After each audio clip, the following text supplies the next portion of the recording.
Namaste. Again, I'm here with you, and in previous video, we have discussed about what is not yoga. So, without wasting the time, I'm directly coming to the point that in this list of what is not yoga, the first point is yoga is not a thing which happen while you are on the yoga mat and in the yoga hall. It's a very limited aspect of the yoga. It's not only just this is like narrow aspect. It's very huge. It's wide. When I say that it is not yoga, then what it is? We will discuss later, but I have to give you some idea that when it is not yoga, then what it looks. So, yoga, it's a lifestyle. Lifestyle means when, like, you sit in a yogic way, you stand in a yogic way, you walk in a yogic way, you eat in a yogic way, means everything in yogic way.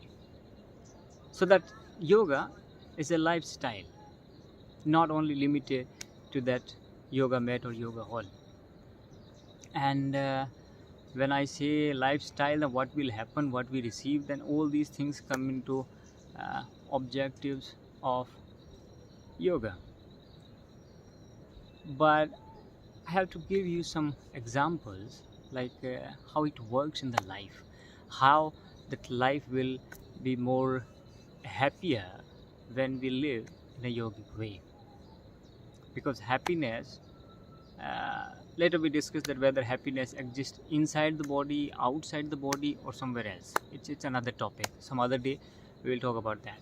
But let me give you one example that if someone come here in India to visit as a tourist, they want to visit some places, and like maybe Rishikesh, Jaipur, whatever you can choose, any city, and they come here and they want to explore all these things over here, but because of the attached with all these technical gadgets and the internet and all these things, they can't go out and properly explore the things and enjoy the things. Most of the time they just take that pictures and selfies and then all these things, but and suddenly they have to go again back to home because of some reason, then they will have pain that they missed something. Whatever the purpose to fulfill they came here, they couldn't perform that one. So the same thing in the life we do. Like when we live the life, we live unconsciously. We just live according to the other people are living. We just run because other people are running, and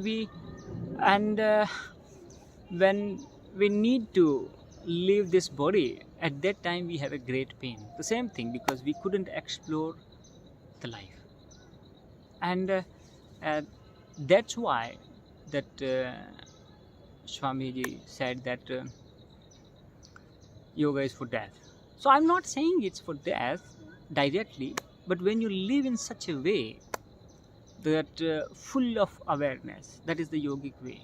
Like in Hindi we say that hosh purna jivan, life with full of awareness, that is the yogic lifestyle. And if I want to elaborate a little bit more, then what I felt that in the life from childhood, our parents, society, friends, everyone, they teach us that if I want to achieve something, then I have to prepare for that thing, for a job, for good percentiles in the school, all these kind of things. If in a sports, if I want to win, then I have to prepare. Even the possibility is not 100% sure.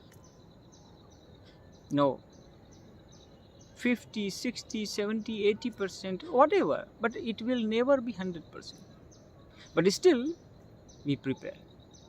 because we have hope that we will get that thing. And but we never understand that all these things are not completely certain, but still we prepare, we practice to achieve that one. But we miss our society, friends, whatever. They never guide us. And we miss the one thing which is 100% certain. There is no exception in that activity, and that is death. And we never get guidance how to prepare for that. And when I say preparation for death, it means like that is certain. It's very certain. Like birth is not certain, it's a long process. Like first, like that insemination, and then after that fertilization, that is also not certain.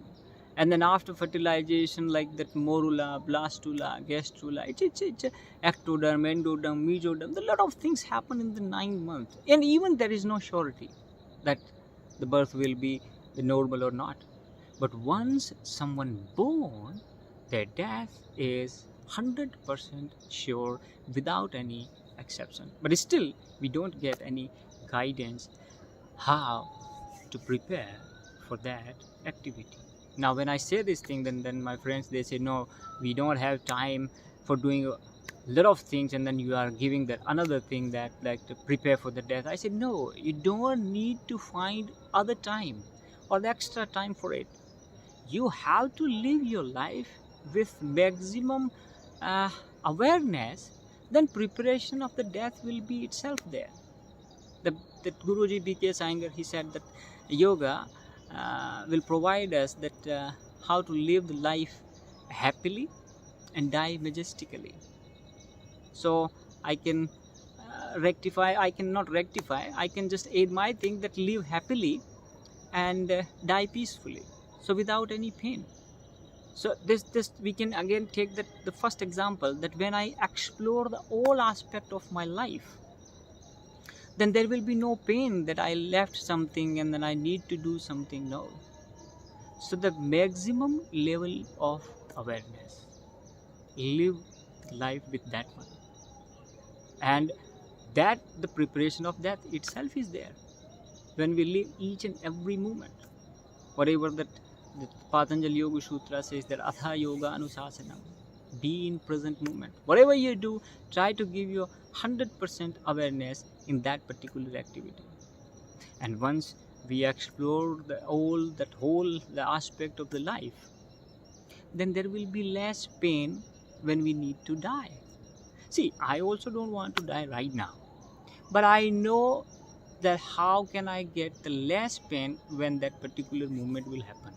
Okay, it is going to be happen in everyone's life, later or sooner, that is a different thing. So, and one very sweet example in Indian culture, and I want to share with you that now these days the scenario is different, but like 50 years ago, the child marriage was common activity in Indian culture. So just like the 10-year or like below that age, the girls used to get married, and it's very painful for them. Like they cried, and they cried in such a way because they didn't want to leave their parents.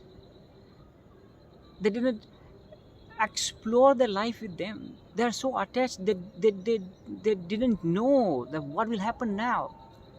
The 10-year-old, that girl, it's a very little age. And a lot of the songs are written or the sung by the people when the farewell of that the bride is there. And every person can cry when they listen. It's a very deep emotional thing. So that crying during the farewell of that bride, it was a common activity because it was coming from inside. They had the pain because yet they didn't enjoy their life with their parents.